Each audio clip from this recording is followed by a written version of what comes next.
বিসমিল্লাহির রহমানির রহিম। সম্মানিত ভিউয়ার্স, আসসালামু আলাইকুম। আজকে আলোচনা করব লেদা পোকা নিয়ে। ভুট্টা ক্ষেতে লেদা পোকা একটা মারাত্মক ক্ষতিকারক পোকা। তো এই লেদা পোকাকে আপনারা কিভাবে দমন করবেন? তো সে বিষয় নিয়ে আজকে আলোচনা। তো ভিডিওটি পুরোপুরি দেখবেন আশা করি। টেনে টেনে দেখলে একটু বুঝতে অসুবিধা হবে আপনাদেরই। তো চলুন, এই লেদা পোকার বিস্তার এটা কিন্তু অতি দ্রুত। ভুট্টা খেতে যদি আক্রমণের আগেই যদি আমরা এই লেদা পোকাকে দমন না করি, তাহলে অতি দ্রুত ভুট্টা ক্ষেতকে এই লেদা পোকা ধ্বংস করে দেয়। তাই যদি আপনারা ভুট্টা চাষ করেছেন ইতিমধ্যে, হ্যাঁ ভুট্টা ক্ষেতে লেদা পোকা আক্রমণ হোক বা না হোক, এর ব্যবস্থা নিতে হবে। তা না হলে আক্রমণ শুরু হলে, মানে আক্রমণ ভুট্টা ক্ষেতে যদি আক্রমণ হয়, এই অবস্থা যদি হয়, আপনারা দেখতে পাচ্ছেন ভিডিওতে, এই অবস্থা যদি ভুট্টা খেতে হয় তাহলে দমন করতে একটু ব্যয়বহুল হয়, কীটনাশক একটু বেশি প্রয়োগ করতে হয়। আপনারা যদি এই অবস্থার আগেই যদি এর একটু ব্যবস্থা নেন তাহলে অল্পতেই এর দমন হয়ে যায় ইনশাল্লাহ। এটি কিন্তু আসলে লেদা পোকা। আপনারা ইতিমধ্যে দেখতে পারবেন কি, এই যে গাছ যদি এরকম করে ফাটান তাহলে বোঝা যাবে যে লেদা পোকা আছে। লেদা পোকাটা আমি দেখাই আপনাদেরকে। এখানে গাছটা যদি এরকম করে ধরেন, ধরিয়ে যদি দেখা যাবে এখানে লেদা পোকা অবশ্যই আছে। এই যে আমার হাতে দেখেন, এই যে পোকাটা, এই পোকাটা কিন্তু দ্রুত বিস্তার করে। এটা কিন্তু লেদা পোকা।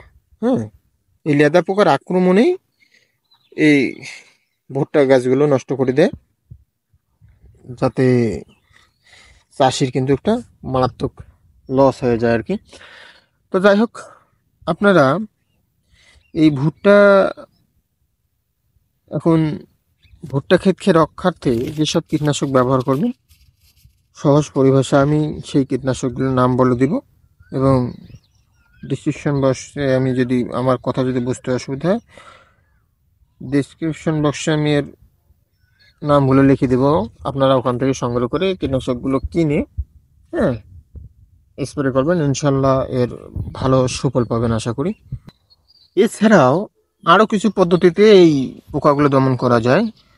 যেমন 1 নম্বর হচ্ছে আলোর ফাঁদ পেতে পূর্ণবয়স্ক মদ, যেটা আমি দেখলাম ইতিমধ্যে আপনাদেরকে দেখালাম পোকাটা, ওই পোকাটা পূর্ণবয়স্ক পোকাটাকে মেরে ফেলতে হবে আলোর ফাঁদের মাধ্যমে।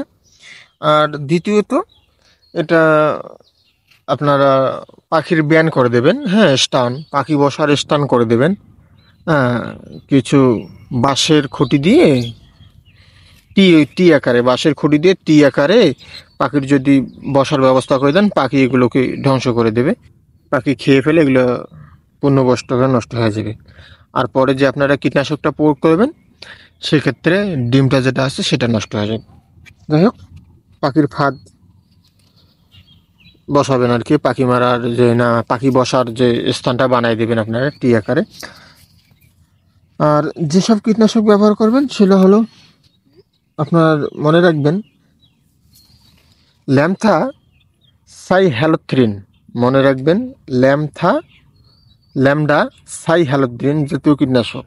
এই গ্রুপের কীটনাশক হলেই হবে। আপনার যে কোনো কোম্পানির লিখে নেন ল্যামডা সাইহ্যালোথ্রিন, এই জাতীয় কীটনাশক যে কোনো ব্র্যান্ডের, ভালো মানের ব্র্যান্ডের কীটনাশক নিয়ে আপনারা স্প্রে করবেন। যেমন আমি যেটা বলে দিই সেটা হচ্ছে ক্যারাটে, 2.5 ইসি, এই ক্যারাটেও স্প্রে করতে পারেন, অথবা ফাইটার প্লাস 2.5 ইসি 15 মিলি, অথবা 3 কাপ, যেটা আপনার বোতলে আছে সেই 15 মিলি দেবেন, অথবা 3 কাপ দেবেন। বোতলের কাপগুলো হচ্ছে 5 মিলি, আপনারা 3 কাপ দিতেও পারেন। 10 লিটার পানিতে 5 শতকে স্প্রে করতে হবে। এভাবে আপনারা 2 থেকে 3 দিন পর পর স্প্রে করবেন। স্প্রে 2 থেকে 3 বার স্প্রে করলে ইনশাল্লাহ এই লেদা পোকা দমন হবে। তো এর পরবর্তীতে যদি এই লেদা পোকা থাকে তাহলে কমেন্ট বক্সে কমেন্ট করে জানাবেন। আমি আরও সুন্দরভাবে আপনাদেরকে দমন প্রক্রিয়াটা বলে দেবো ইনশাল্লাহ। তো ধন্যবাদ সবাইকে, আজকে এ পর্যন্তই। আসসালামু আলাইকুম ওয়া রাহমাতুল্লাহ।